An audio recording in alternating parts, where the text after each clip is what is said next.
whichever you need the most. I forgot about that. And you were here yesterday, right? You weren't here yesterday? There's somebody. I don't know whose it is. Thanks, ma'am. Yes. Watch the recording from yesterday, and I explain it. Okay. I'm gonna cry. So we're doing test review or poster work on Thursday. Friday, I'm going to go through the review. So regardless whether you do it in class or do it at home, you need to have it done by Friday to get extra credit. I'll go through the review, and then Monday will be the chapter test. Okay. So the review, you're going to find there's a lot of stuff on there from last semester because we started chapter 5 at the end of the semester. All right. So this section, we're learning about the intercept form of a quadratic and the vertex form. Yesterday we talked about the standard form. So the intercept form is basically just a quadratic that's been factored. So if it's factorable, if you put it in an intercept form, let's use the same one from yesterday. If I am trying to graph this function, so I'm going to say y equals this equation. If I put it in intercept form, I can solve for my roots by setting this equal to 0 and then just factoring. The reason they call it intercept form is you can look at the factors and you can see what the intercepts are. The solutions here are -3 and 2, right? So right away, when it's in intercept form, I know my zeros.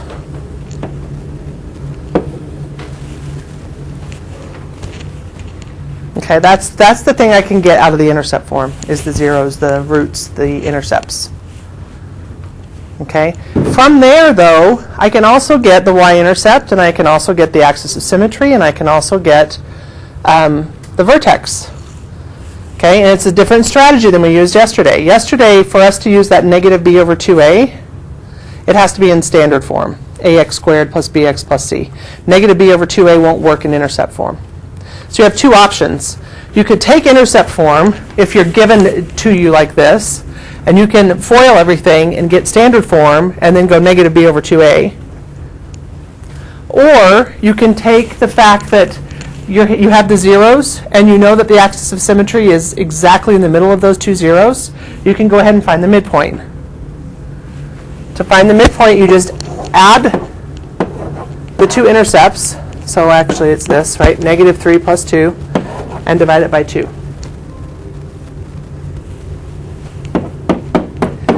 Okay, so the x-coordinate, or the axis of symmetry, is -1/2.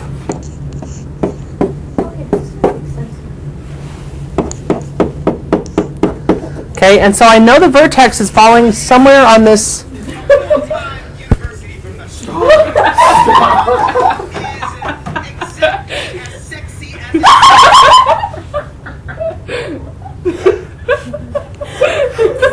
That's going to be good for your recording. It is. I'm sure all they're hearing is the laughter, they're not actually what was playing, so that's all right. Are you good, Tristan? Yeah, that was poetry. Okay. So I know my axis of symmetry is exactly at the midpoint of those two zeros. Okay, now I need to find my vertex. Well, once I know the axis of symmetry, I know this equation is true. Y equals x plus 3 times x minus 2. So all I'm going to do is plug in -1/2 into that. -1/2 plus 3 times -1/2 minus 2.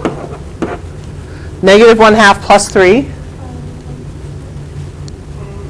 is 2.5, right? Which is 5/2. Right? 6/2 minus 1/2 is 5/2. And then -1/2 minus 2, well, it's -4 over 2, so it's -5/2, right? So y is equal to -25/4. Hopefully this looks familiar because we did this exact problem yesterday, but we did it in standard form instead of vertex or intercept form. You with me here? Okay, so now I can just plot, that's a little over 6. 1, 2, 3, 4, 5, 6, and a quarter. A quarter. And it's on this line. There's my vertex. Now, how do I find the y-intercept? Just generally, not in this problem, but what do I do to find the y-intercept? The y-intercept formula, so y equals Set x equal to 0. Okay, so if x is 0, I have 3 times negative 2, which is negative 6. My y-intercept is negative 6. Okay, and then I can get another point just by mirroring that over the axis of symmetry. Right? So it's going to be right here. And now I have points to go ahead and make my parabola. Okay, so that's how you can graph a parabola when it's in intercept form. You start with your intercepts, you find the midpoint, and that's the axis of symmetry. You plug that into your equation to find the y-coordinate of the vertex. And then you just mirror, and then you can find the y-intercept by setting x equal to 0, and then just mirror that point on the other side. Okay? Now, the last form is vertex form. In vertex form, what do you imagine will be easy for you to discern just looking at the equation, given the name? Finding the vertex. When it's in vertex form, I'll be able to find the vertex. When it's in intercept form or factored form, I'll be able to find the intercepts. When it's in standard form, I'm going to have to use negative b over 2a to find the axis of symmetry, and then set it equal to 0 and either use the quadratic formula or completing the square, all of that. But if it's factorable, then I can put it in intercept form. Okay, vertex form. You get vertex form by completing the square. Everybody's favorite. Okay? I'm going to complete the square on this problem. Even though it's factorable, I'm going to complete the square.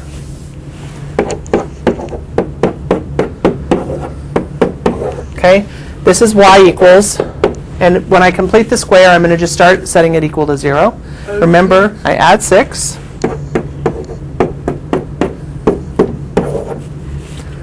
divide x by 2. Okay, so it's 1/2 squared, right? So then,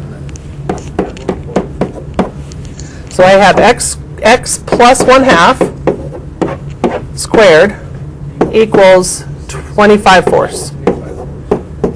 Okay, now the last step. This is what we're used to solve.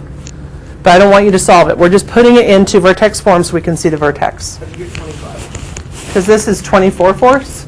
Oh, plus 1 is Plus 1 is 25/4.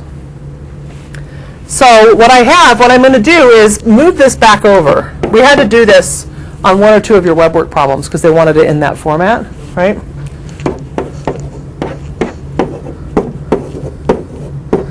And I'm going to just say that that's equal to y. So now it's in vertex form. Okay? The general form for vertex form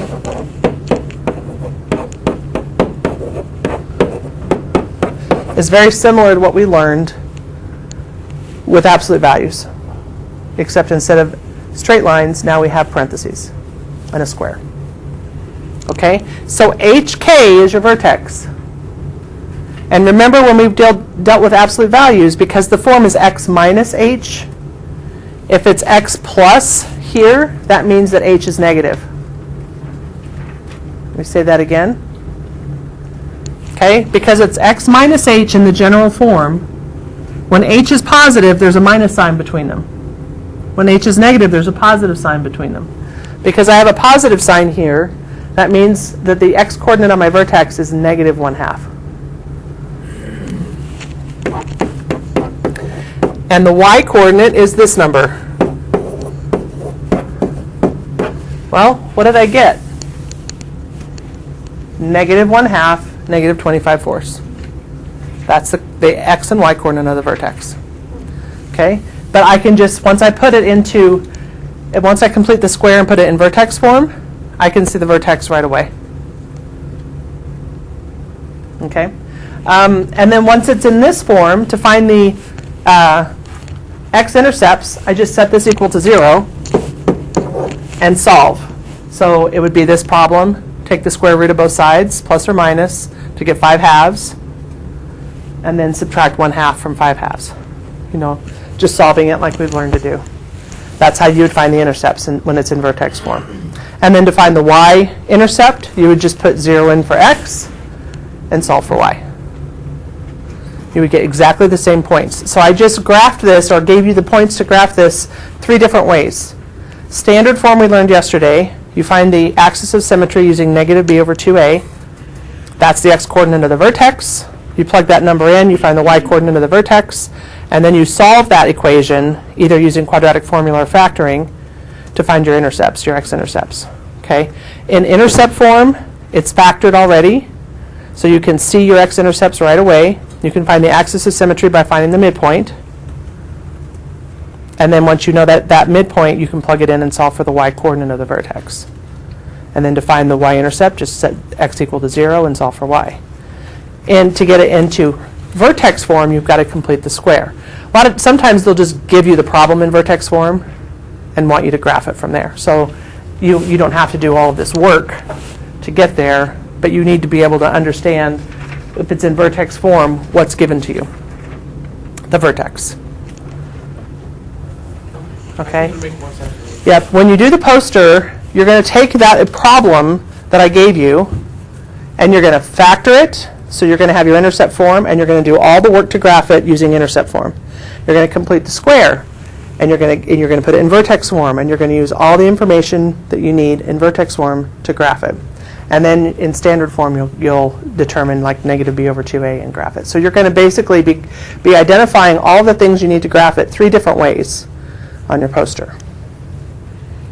Okay, so today you're going to be practicing how to graph, or what you're given when it's factored or in intercept form, and then when it's in vertex form. And when does that do? That poster is due Monday. We have a week. Let's go through the textbook check real quick. So what is the vertex in this problem? 1/2 times x minus 1 squared plus 3. It is 1, 3. 1, 3. 1, 3. What's the number in front mean? What did it mean with absolute value? That number in front. This was 1/2 here. If there's a number there, what does it mean? When we did absolute value, it was the slope. Right? It's basically the same thing, except we're not dealing with straight lines. So the 1/2 means it's going to be compressed, so it's going to be wider. If it's greater than 1, it stretches up, so it's going to be narrower. Okay, the u is going to be regular u like this. If it's less than 1, the u widens. If it's greater than 1, the u gets stretched up.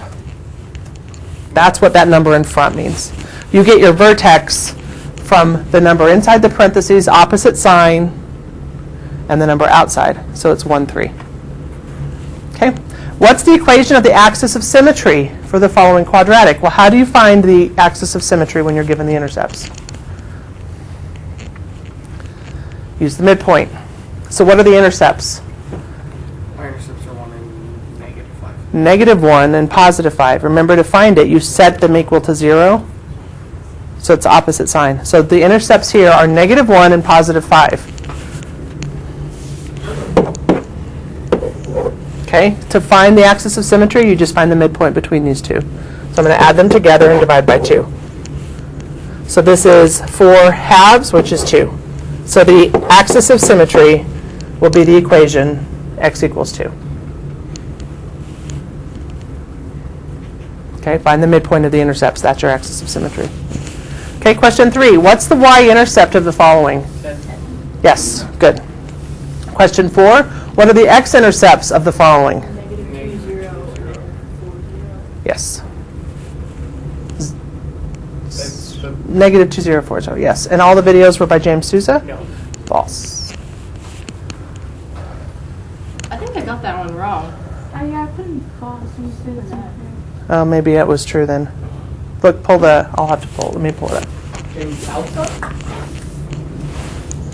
Let's go home. False and it was wrong. Okay, so let's just see.